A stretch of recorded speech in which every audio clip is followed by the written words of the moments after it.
Welcome to the Drop the Mic Wrestling Podcast on Tobacco Road Sports Radio and TobaccoRoadSportsRadio.com as part of your Wrestling Wednesday card. I'm your host, Michael Davis. A lot surrounds AEW right now, and I have a take on CM Punk's return to AEW, return to wrestling, that Matt Cosgrove is going to come on later on this episode to debate me on. We're going to talk a lot about AEW's All In. We're going to talk about a pending announcement as well, a part of AEW. But right now, Chris Cox joins me on Drop the Mic to share his first ever WWE live experience. Chris, how are you doing? I'm doing good. How are you? Doing pretty good. A couple nights ago, we went to Greensboro to watch Monday Night Raw. Now, before we dive into that experience, by the way, we had great seats. Yeah, they were awesome seats. Like Chris and I were, I think we were watching SmackDown here like 2 or 3 weeks ago, and we were debating back and forth, should we go? What ticket should we get? And when we bought the tickets originally, didn't know where exactly those seats were, how exactly those seats would look. We really lucked out. Yeah, they were awesome seats, man. We were like just to the, I guess, the right of the if you're looking at the like entrance area, we saw all the, superstars come out. Like, feels like they were like maybe 30, 40 yards from us. If that. Yeah, they were real close. Yeah, and before we get into that, this week has been really special to me. Of course, you guys know that I host the Drop the Mic Wrestling Podcast. I host Out of Pocket with Michael Davis. That's now live on Fridays. That's pretty official. Every Friday at 4 p.m. Also have the Cat Cave that also airs midweek with Ryan Frick from Tap Outs and Touchdowns. And one of the biggest things is like the support from everyone, support from Chris, support from all my guests, support from all the listeners. And I was able to get a gift donation from somebody, and it made me feel like a champion. Chris, should we reveal what this is? I'll just show it off. Just give it a little drop, So forgive me, but this is really big, by the way. This is the undisputed WWE Universal Champion. Not Universal, but this was before Roman Reigns took all the belts. This was the original unification back in 2002. And, this title pretty much lasted until John Cena won it at WrestleMania 21. That was my first ever WrestleMania. Got to watch WrestleMania 21 live on TV as, I don't know, I was like 6 at the time. And I had the plastic version of this from Mattel. And, was cheering on JBL. Of course, he lost to John Cena. And all of a sudden, I get a text from somebody who has this title. He didn't know this was my favorite championship. And boom, I don't know if you guys can see, it says Drop the Mic on the title. So I guess I'm a champion, Chris. If you say so. No, but that belt is fire, man. It's one of the nicer looking belts. I'm super stoked for you to receive that. It's sick. Yeah, and so I did want to give a shout out to the person who did donate. He didn't want any recognition, but he's getting some. Jason, thank you so much for being a huge supporter. Love bouncing ideas off of you. We're going to get you on the show at some point. I've been fighting for you to get on the show, and we'll get you on at some point. He knows a lot about the history of wrestling, knows a lot about, the history of the championships. And, he's kind of just as crazy as I am. And Chris, I've suckered you in enough to go to our first Monday Night Raw. Yeah. And it was a blast, man. It was so much fun. It was a lot of fun. Now, this was my second Monday Night Raw. I went back in October with my dad, and been to an AEW show a couple years ago when they came to Charlotte. Yeah, they came to Charlotte. And, this was my first time in Greensboro Coliseum, but this was your first ever WWE live experience. Just tell everyone, how did you feel? Just like, what were your expectations going in? And did that match up to what you ended up experiencing? Yeah, so I'm fairly new to this whole wrestling thing. I kind of jumped on the bandwagon earlier this year, thanks to you and TikTok, pretty much. But it didn't really feel like real up until we were sitting in our seats, and man, the entire time I was waiting for the lights to go dark and hear the wrestling has more than one royal family. I was just waiting for it. And we got it, man. Cody was electric last night. The crowd was crazy. It was fantastic. But overall, I had a great time. I planned, I saw, I have a buddy that lives down in Columbia, and, I was like, SmackDown's going to be in Columbia on Friday. The thought went through my mind. Maybe I'll make a trip down there. Probably won't happen, but it was a fun little, thought experiment. It was a little fun thought experiment. I can't believe you would go to Monday Night Raw or Friday Night SmackDown, I assume, this Friday without me. Come on, man. That's not cool. Hey, you're more than welcome to tag along. I think I have work, but everybody can tune into Out Pocket with Michael Davis Friday at 4. Just FYI. That was a lot of fun. And dude, the crowd atmosphere too. Like, this wasn't Puerto Rico by any stretch of the imagination. And you weren't expecting it either, right? Not at all. No, of course not. I mean, in Puerto Rico hadn't had a WWE event in how long?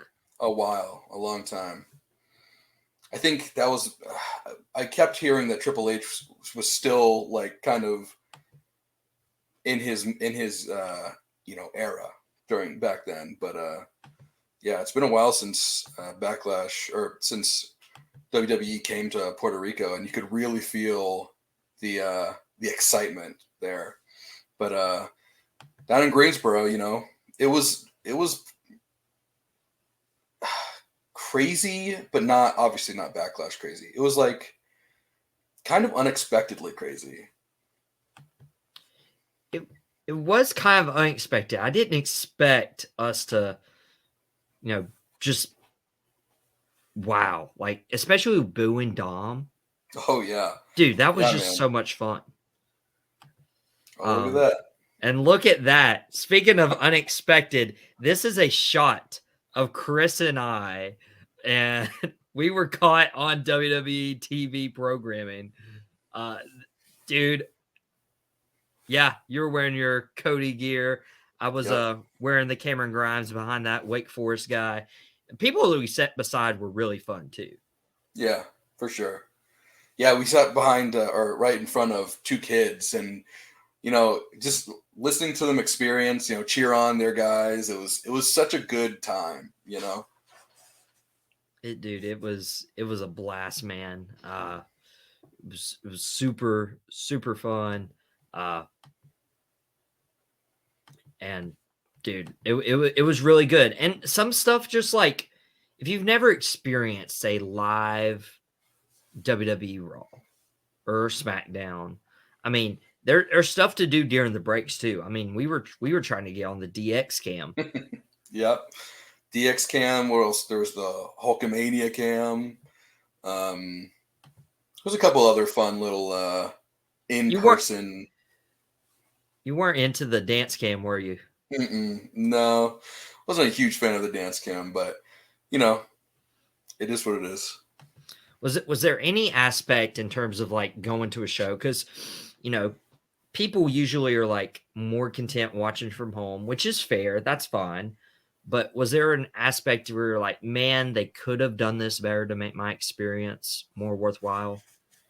One thing I noticed is that whenever it's seamless on TV, but whenever we have a superstar come through, we get their intro and everything, they cut to commercial and everything, and then we literally get like an ad or something on the big Titantron or whatever, and then when it cuts back from commercial, it replays the superstar's theme, like they'd been coming in like this entire time, when in reality they're just kind of like in the ring, kind of like either stretching or, I saw Finn Balor get a water bottle and suck down some water, but yeah, it's a little jarring, but I got used to it pretty quick.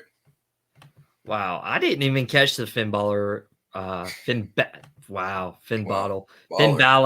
water It's bottle. his next character, Finn Balor. Finn Balor, he's a baller, shot collar.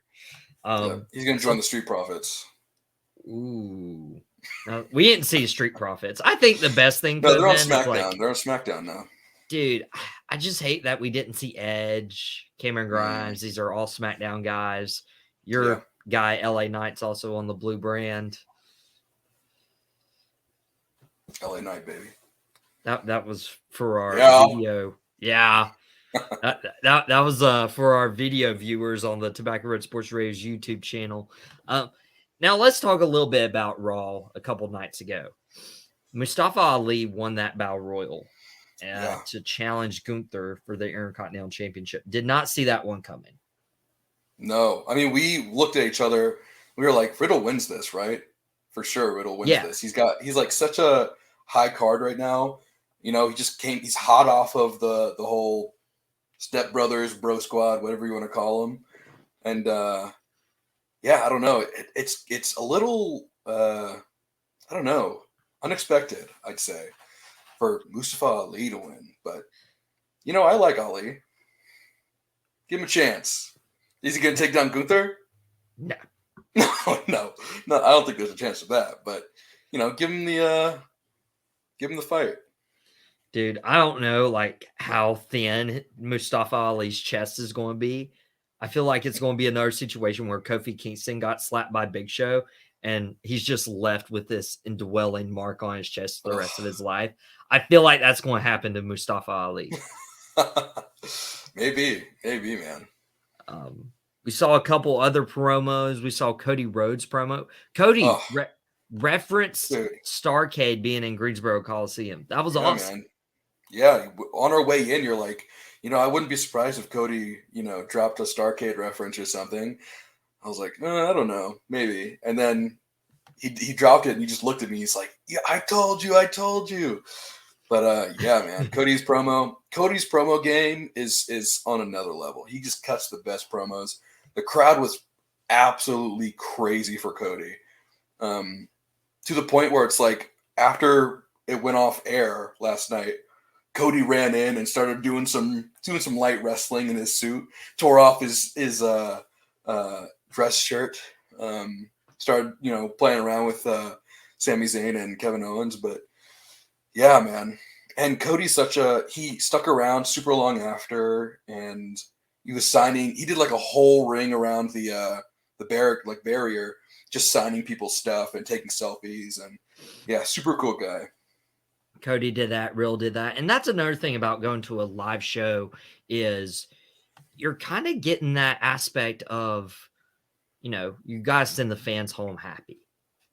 Raw goes off the air and Imperium and Judgment Day had beaten down Owens and Zayn and really left their mark.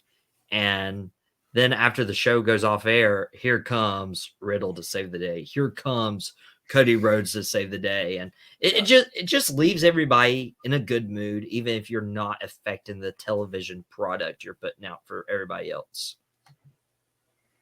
For sure. Yeah. Becky Lynch got a promo. I was hoping to see Trish Stratus there. That did not come to fruition. Yeah, Seth Rollins wasn't there. Yeah. It was funny on our way to the thing. We were like looking up the card and stuff, and everything mentioned Seth Rollins coming in to cut a promo. But we just got that pre-recorded interview. We now know why, because it was announced earlier Tuesday morning. So yesterday. Yep. Tuesday morning that he will be joining the cast of Captain America and New World Order, which is crazy. Super excited for that now, but now we just need Hall, or we need Kevin Nash, we need X-Pac, we need Scott's son Cody Hall to kind of like be the NWO character. I think that would be pretty cool. Yeah. Then you mentioned JD McDonough potentially joining Judgment Day. Yeah, we after after he got thrown out during the Battle Royal last night, he really attacked Dolph Ziggler like hard. He's throwing him into the steel stairs and almost threw it at him until he got kind of ushered off of him. But then we got a promo. I don't know if it aired on TV, but it was like a JD kind of like stinger where he was talking about like pestilence and just weird like he's a force of nature or something. But yeah, and then we got that interview of him kind of leaving the stadium, and it ends with him kind of walking up the ramp, and the camera pans ever so slightly, and you see a Finn Balor walk up to like a railing nearby. I've been hearing whispers of a new member of Judgment Day. It seems like JD fits the bill pretty nicely too. Well, JD and Finn Balor have had their history together. I think JD McDonough has been like a protege to Finn Balor in the past. JD's initials, JD, Judgment Day. There you go. I mean, it kind of like you said, itself, it's a bell. And would also give him a huge push because for sure. Oh yeah. Dude, like look how much heat Dom has given that group. Yeah. This has been crazy. Honestly, like between, this championship on my shoulder, like I've just seen myself looking at myself and I'm like, I'm holding like my title. Going to Raw a couple nights ago, just still in awe over that. And dude, what else to it? Like, boom, right there. We were during Cody's segment too, during Cody's promo, man. Dude, my little brother was watching at home and he's like, I think I just saw you. I'm like, yeah, there's probably a good chance you saw me just like in the background. But I mean, this is crazy, This is our WWE television debut. Yeah, man. There you go. Yeah. Maybe more to come. Maybe the first of many. Who knows? Dude, I would so be down. Maybe doing some commentary for them. But dude, Chris, thank you so much for hopping in. Thank you so much for going to Greensboro with me. We'll do it again for sure. We'll go to a lot more wrestling events. We'll get you more on Drop the Mic as well. But we got to let Matt Cosgrove come in because I got a CM Punk theory that he probably won't agree with, just knowing our back and forth text messages. But I'm going to convince him. That's my goal, is either convince Matt or convince everybody else listening. But stay tuned for that. When we come back, Chris, thank you so much for hopping in. Yeah, thanks. All right, folks, this is the Drop the Mic Wrestling Podcast. Your host, Michael Davis. Thanks for Chris for stopping by. And if you're just tuning in, if you're watching live on the Tobacco Road Sports Radio's YouTube channel, you missed our little gift right here. Matt, check this out. We got the Undisputed Championship. Yep. This is a great title. This is my favorite belt. This was actually a gift from somebody. Brock Lesnar. Oh yeah, for sure. No, go ahead. Sorry. Somebody. His name's Jason. He etched Drop the Mic on the nameplate. So this is the championship that'll be proudly displayed behind me in my little studio for Drop the Mic, Out of Pocket, the Cat Cave. It's a new addition.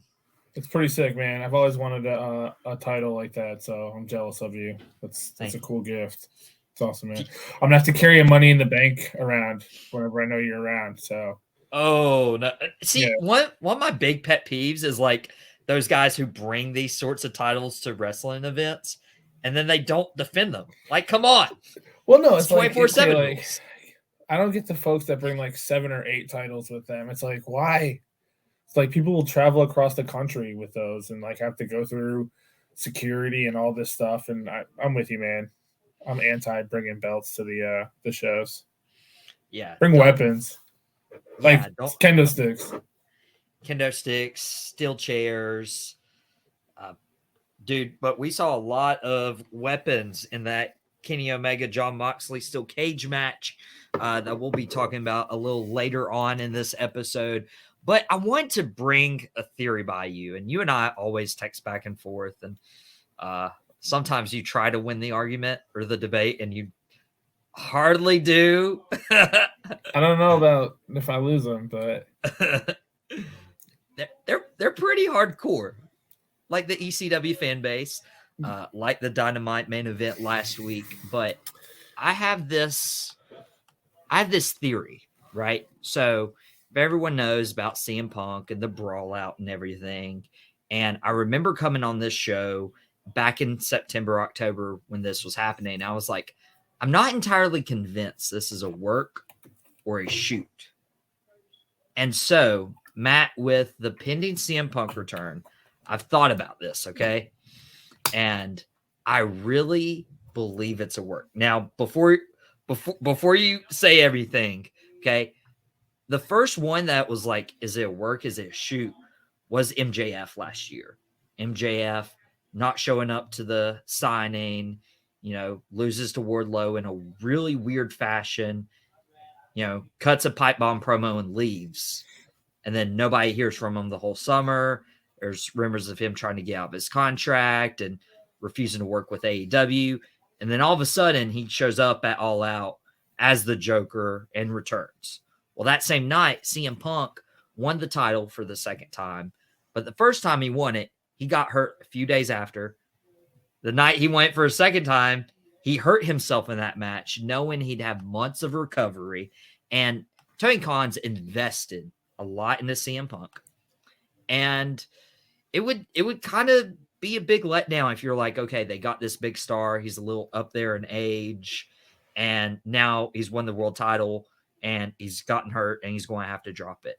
So let's have CM Punk, who is known for sharing his thoughts on microphone, on camera, go on this press conference with Tony Khan sitting there and just go completely off script and bash Colt Cabana, Hangman Page, the Elite, and let's stage this brawl out that there's no video footage of that's been shared. And let's have Punk suspended. Let's have a few other guys suspended. Let's suspend the Elite who are dealing with injuries themselves, could take time to rest up and recover themselves before they return, eventually win back the trios titles. And the fact there's no reconciliation yet, but he's getting another Chicago comeback and he's being let back into AEW. And even though there's like two separate brands, the roster keeps growing, AEW keeps growing. We're going to talk about that growth for the rest of this episode. Feels like they're building up to an all-in matchup between Punk, FTR, and the Elite. And it doesn't sound like they booked the show without knowing CM Punk will be there and without knowing they're going to capitalize on this a year in the making. So with all of that said, with all that presented to you, Matt, I wasn't sure, and then I thought it was a shoot. Now I'm leaning more towards it was a work. I mean, there's a couple things for me to not think that this is a work. This isn't the first time CM Punk has thrown a hissy fit after he's gotten everything he's wanted. He did it in the WWE.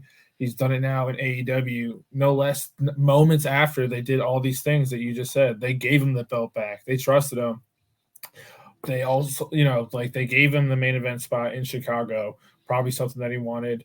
They gave him all these promises, and then he just buries the company, just goes off, buries the company right after the show like that. You can see it in Tony Khan's face. He had to look like, what is this?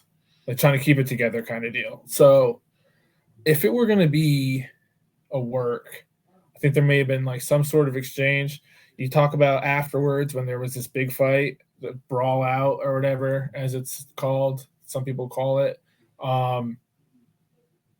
Maybe there is footage, but there's I've heard in multiple interviews from different parties included when asked about that, they legally can't bring it up. So, I mean, if it were a shoot, we know wrestling, we know pro wrestling, there's always little clues that people leave a part of it too. So I don't think that we're going to get into it, but they're going to do another TV show purely because there are a lot of big name talents, from what I've heard, that don't want to work with CM Punk, and there's no chance of them mending these fences. So they're going to do a Saturday show just where Punk is the star. You could put the FTRs there, and like maybe Thunder Rosa, Miro, other people like that too that aren't getting really that much of run. You don't do that if, like you said, it's an investment. Punk owes his time back if he's hurt, like if he's hurt. Of course Tony Khan's going to use him, but you got to do what's best for business. There's a lot of big things that are about to happen for AEW, so I guess if that's one of them, like I don't think it's a work at all. I think it's just straight up CM Punk threw a hissy fit, got mad, and they got to do what's best for business until it's over with. Too big of an investment just to let walk away, and there'd be too much of a mess in court too. But with Tony Khan, would you rather weigh like, hey, he's a big investment and we don't want to lose our investment, or seeing the split in the locker room and how healthy that locker room was, 2-3 years ago during COVID? Like, where's that weigh-in option? So that's what I'm saying is like you have to understand the investment you have because there's repercussions. You can't just walk away like from the contract, right? Like they probably guaranteed money on CM Punk. They know what that return will be. So, and they know they have a disgruntled locker room. It's like kids. If one kid is upset with another kid, you separate them. You let one kid go play with the toys at one time. You let the other kid go at another time when they're not there, and that's what they're going to do. So they're going to try to capitalize on a loss. I think down the road there probably will be a 6-man because they know how much money it'll make, and the fans will murmur that up once CM Punk comes. Like, yeah, we're due for that, but I think that's just strictly from like that down the road will be more of a storyline than this. I don't think it's a shoot at all, or I don't think it's like a story at all. I wouldn't be shocked. Also, if you're tuning in Drop Mic Wrestling Podcast, you got some parenting advice from Papa Cosgrove right there, live via satellite. That's me. Where's the advocate this evening? They're cutting promos for a toddler Royal Rumble this weekend. 30 infants over the top rope. Oh, so, wow. Hopefully for about 10 hours. Yeah, hopefully your advocate isn't doing one of these phone calls to the tribal chief right now, trying to get you in trouble. No, calling CM Punk. Oh, come beat me up. Hey, you don't want to get him upset. He's old. It'd he's be crazy tired. If like Roman Reigns just like came in here right now and just started beating me up. Hey, that would be great TV. I would honestly take myself off the screen if you're watching our YouTube channel, and I would just have that as the you taking a Superman punch or a spear. You'd be doing numbers for sure. So you would you would be down for the count right there. Because if Cody's not beating him, Matt Cosgrove probably doesn't stand a chance. Neither does Michael Davis, by the way. I'm not laying down for Roman Reigns. Yeah. Roman, I am the undisputed WWE Universal Champion. Not Universal, but you're the Universal. You can have that one, and I'll keep my title. That'll be presented. So real quick, one thing I forgot to mention with the CM Punk thing is I've heard that. So there's going to be, I think the big announcement that there's a deal between AEW and Warner Brothers. I think that part of that discussion was like, is CM Punk going to be a part of this or not either? And like, because Warner Brothers knows like what the marketing is on it. So of course, I think that had something to weigh into it also too. So if they told him yes, then that's probably part of another reason why they got all this money. Wow. Well, they have that big money coming in, so they can afford to split this up, I think. Yeah. Now, Matt just mentioned the Warner Bros. Deal. Matt, I believe this is even bigger than the Friday Night SmackDown deal that WWE got with Fox. I think it's less year. It's the same money, but like Fox had longer, like an extra year or two, I think, on that deal. I think Fox was 5 years, if I'm not mistaken. Yeah, and I think this one's 4. So wow. That's awesome. For a company that I keep hearing is just selling T-shirts and not doing anything, getting $1 billion television deal with Time Warner 4 years in. Yeah, because 2019 was when they announced, because it was my first semester at App State, and I was watching in my little apartment and saw the press conference. Yeah, so AEW. Dude, when COVID hit, I was at App State. I drove down the mountain, got on an airplane in Charlotte at like 6:00 in the morning, and flew to Jacksonville for All In. No way. I did. I watched Moxley versus MJF in the main event. I saw the Jericho Orange Cassidy Mimosa match. Dude, the Mimosa match in person? Yeah, Dude. Yeah. Mick Foley's daughter was like 2 rows behind me. Wow. Anyway, this has Dude. nothing to do with Warner Brothers. That's a fun fact right there with the I've gone to like Mimosa every Mayhem. I've gone like every AEW when it's come to North Carolina. Man, I wanted to go to that Greensboro one. Things didn't work out because of other circumstances, but I want them to come back to North Carolina. They haven't been back since that Dying event. for it. That's the only time they've been here. The last time they were here was Greensboro and then Raleigh. I can't. They just ran Virginia, I think, for like a house show. So they're probably not close to working here. Who knows? But yeah, it's a Time Warner deal. Time Warner deal. I have the numbers right here. AEW's TV deal will be worth $1 billion. But estimates are like it's approximately $240 million per year. This is over 5 years. Okay. With bringing the total sum to $1.2 billion. And it says on average, the deal will bring in $4.6 million per week for AEW. And that's huge. Dude, this could be like Dynamite, Collision. This could be wow. I really don't understand like why people like get mad at these things. That you know what I mean? Like the internet and things and stuff like that. This is great for pro wrestling. Congratulations to AEW for doing that. Like in getting that in such a quick time. Mm-hmm. People like this major TV corporation wouldn't give them this money and this backing if they were failing and they weren't bringing in some sort of profit. And I don't get why people say that.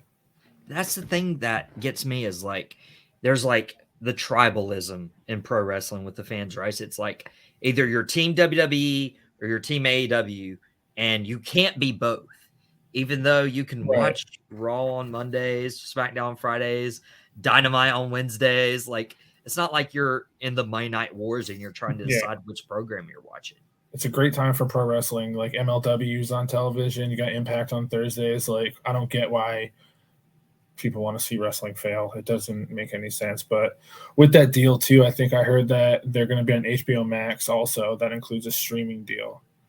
Wow. So I don't know. Like, so the rumor is that the London show is going to be on HBO Max because they don't want to have people pay for pay-per-views twice in the same week. That makes sense. Right. So, and that'd be great. You're going to like $10 a month for HBO and you get HBO Max. Take my money. Yeah. So it's kind of almost like the Peacock deal WWE has.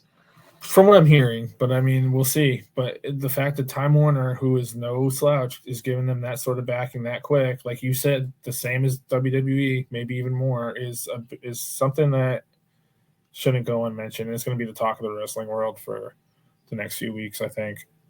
And everyone's always saying like WWE #1, and of course, like that's the legacy brand. They've been around for 50, 60 years, whether it was WWF or might get censored right there with the Bad Bunny WWF jacket, but or it's been WWE, and everybody grew up watching it, wants to go to WrestleMania, wants to work for WWE. But AEW over the last 4 years has created an atmosphere where it's like they are solidifying themselves as maybe they're still #2, but they are really close to getting 1A, 1B. I mean, what more do they have to do? Honestly, like, and that's what I was trying to get at earlier. It's like, this is great. They got $1 billion television show. They sold almost 70,000 tickets at Wembley Stadium, and it's at capacity for like 72. Like, they're putting out great pay-per-views. They're doing good numbers. I don't get why people don't want this. I don't understand it. And I don't understand like what more AEW has to do for people to just be like, okay, like they are a legitimate brand.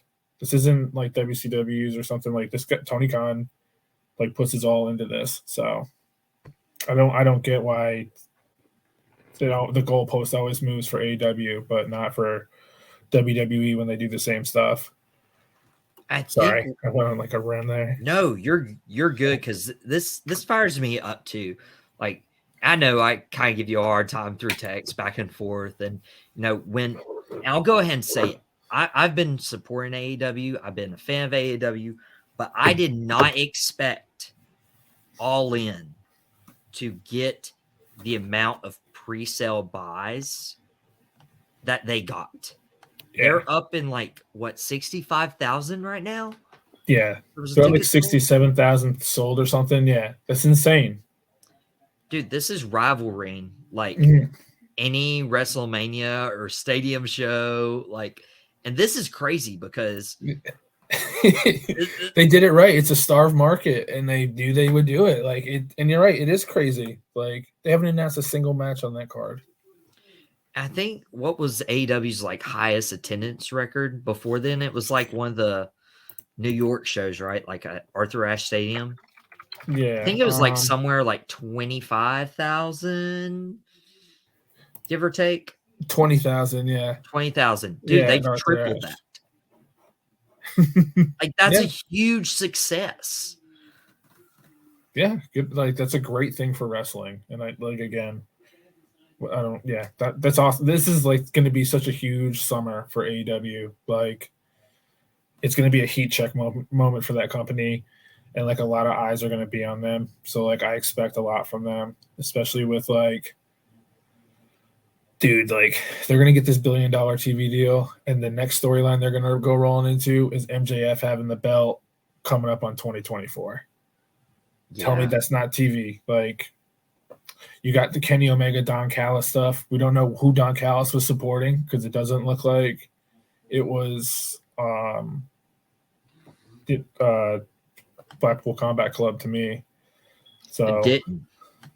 No, because I saw a clip where he was running out after on the phone talking to someone, and they were trying to get like a comment from him, and he was like, no, and he just like ran off and got in the car. So I think there's something more there. Yeah. So I haven't thought about Don Callis being associated with AEW yet, or like Blackpool Combat Club. But with that turn, like, if you haven't watched and you're a week behind on AEW, you shouldn't be, because last week's episode felt like a pay-per-view atmosphere. Like it was insane. They opened with Phoenix, Claudio, in the night with Moxley and Omega in a steel cage. And Kenny Omega's so lucky he didn't blow his leg out, dude, when he did the V-trigger through the cage. Yeah. When it got caught, I thought he like tore his hamstring and like his meniscus, everything. I thought Omega was hurt. I thought Moxley took a bad bump. They were able to finish the match, and with that cage open, Moxley's ready to end Kenny Omega, and then Don Callis steps in and just ruins everything and turns on, which I saw it coming because Omega and the Bucks are kind of becoming the face. That's what it feels like to me. Trying to think like who it could be that he's with, because if they went with the Blackpool Combat Club, they could say like he bled with us, like you got to bleed with us to be with us kind of deal. But I don't know. Maybe they're using this as an angle to bring someone in. It's interesting. Which also helps with, the brand split coming up. But Don Callis is such a heel. Him being with the face tag team like the Elite just didn't sit well with me in the first place. And they did it in such a way where, you could have seen it coming from a logistic standpoint, but it was such all of a sudden this happened and taken back by it. It was done beautifully. Yeah, it was done really well. And then like how he like said something to him, I think that's going to play a big part into whatever this is. It's going to be fun. The summer's going to be really fun. They're starting to, that's another one. They don't do storylines. This is a huge storyline, and they're building on these layers beautifully, leading into these huge pay-per-views coming up, and Forbidden Door. Like that. Yeah. Like it's going to be nuts, man. It's going to be the summer of AEW. This is going to be a huge, huge summer for them. I can't say it enough. They write their stories so perfectly. Sometimes you don't know whether it's a work or a shoot, right? I don't know, man. I got to flip between that and like the and Omos. You know, it's great storytelling right now. Well, the AEW doesn't have that attraction like Omos is. Satnam Singh, man. Yeah, like people are tuning in to see Satnam Singh. He's getting more TV time than Omos is. Yeah, I went to Raw. You know, I had Chris on the past segment talking about our experience. It was Chris's first ever wrestling show, period. And we bought tickets for Monday Night Raw, and you know, we didn't see Omos, like, or Seth, or Trish. Like, come on, but it was overall a great experience. Chris, I had a good time. I had a good time. We had better seats than I thought of. But looking at this Double or Nothing card, I'm assuming a lot gets fleshed out tonight and next week. But this is they gotta start filling up this card, because as of now, we got the 4 Pillars match, which was definitely the way to go. I love that. And then we have FTR defend against Jeff Jarrett and Jay Lethal. I can't wait for that match. Dude, the way they all 4 know how to work a crowd, just it's gonna be such a good match, dude. Dude, I mean, like, you gotta rep it. Yeah, but dude, Jeff Jarrett, man, ain't he great? Ain't he great? Him and Jay Lethal, dude. I can't wait for that. Put the belts on them. No, keep them on FTR. It's fun watching FTR chase for the belts. But here's something interesting. I know, like, next week's episode will probably be covering more, you know, because we have Night Champions and Double or Nothing the same weekend. One's on Saturday. I think Double or Nothing's on that Sunday, the 28th. Yeah. Yeah, but it's on a Sunday. Does Mark Briscoe, like, turn heel and help Jarrett and Lethal win the titles?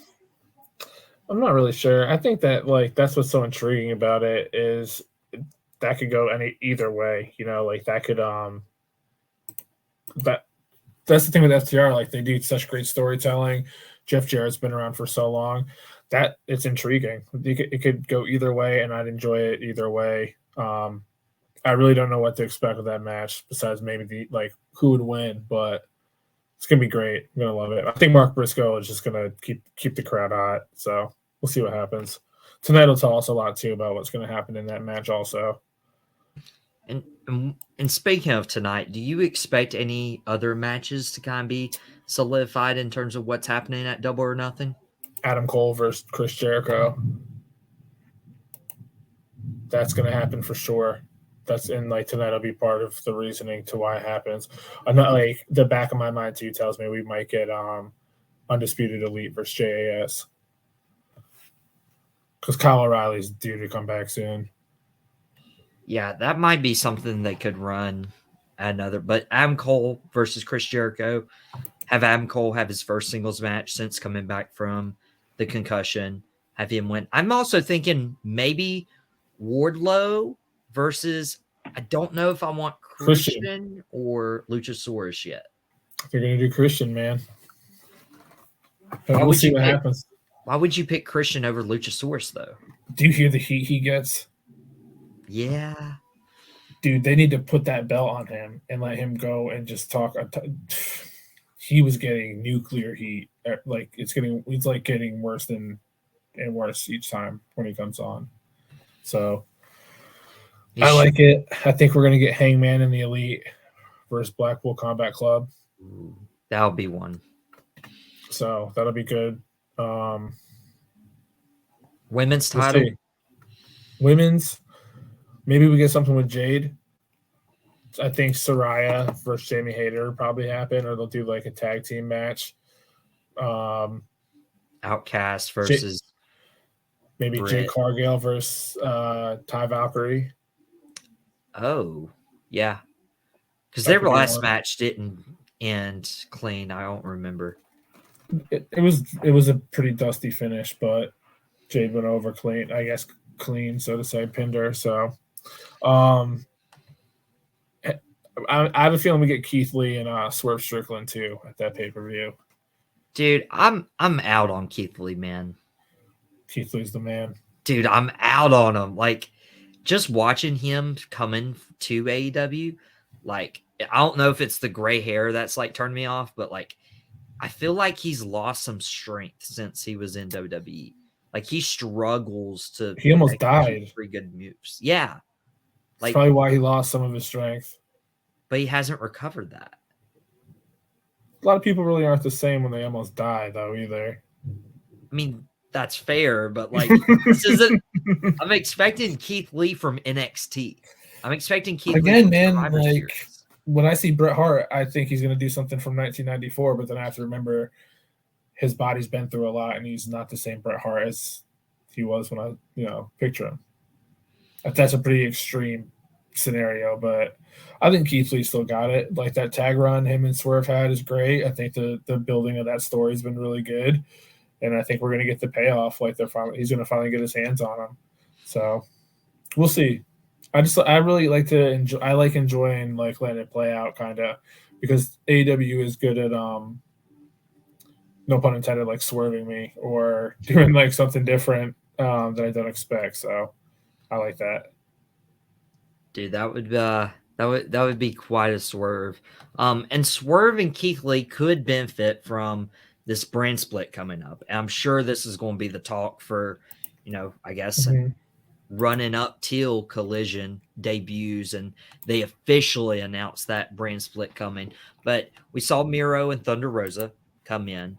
Do you think they could benefit from the brand split? Who else is on your radar in terms of benefiting?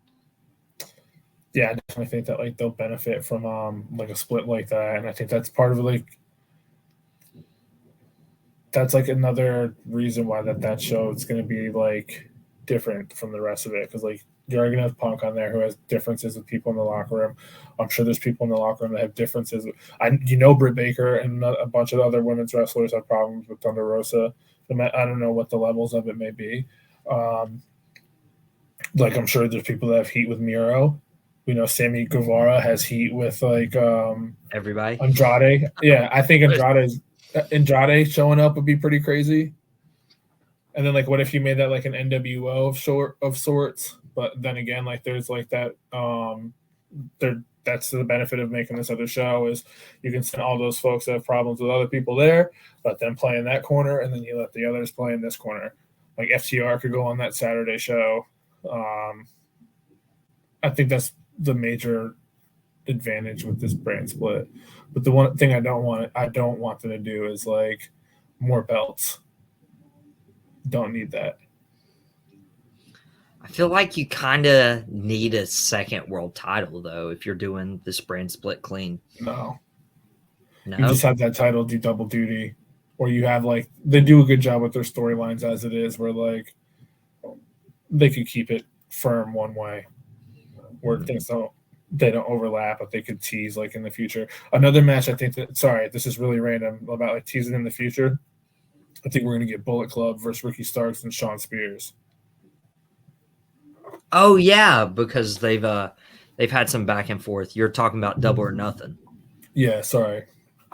Yeah, but that's another thing about the brand split. Like you can get all these people you don't use on Wednesdays in that 2 hours, an hour and a half, however long it is, to at least get on television, and they could do a show in front of the people, live audience too, and they're working. So that's a benefit I see from it.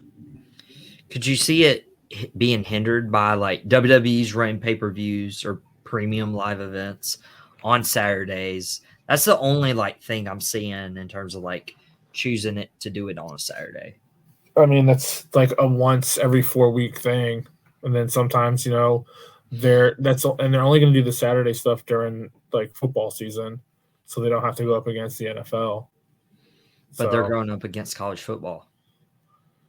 Yeah, but I mean, I'm going to buy a pay-per-view anyway if there's once every 4 weeks, or if it's at a certain time, like the right time. Time slots are everything. They're not. I think they're cognitive of that as well too. They're not going to put it on at like 1 o'clock to go against all these college football games. Could be a primetime show like 6 or 7 o'clock at night. That's the end of the late game. You kill an hour, and then you can flip to the Saturday night game.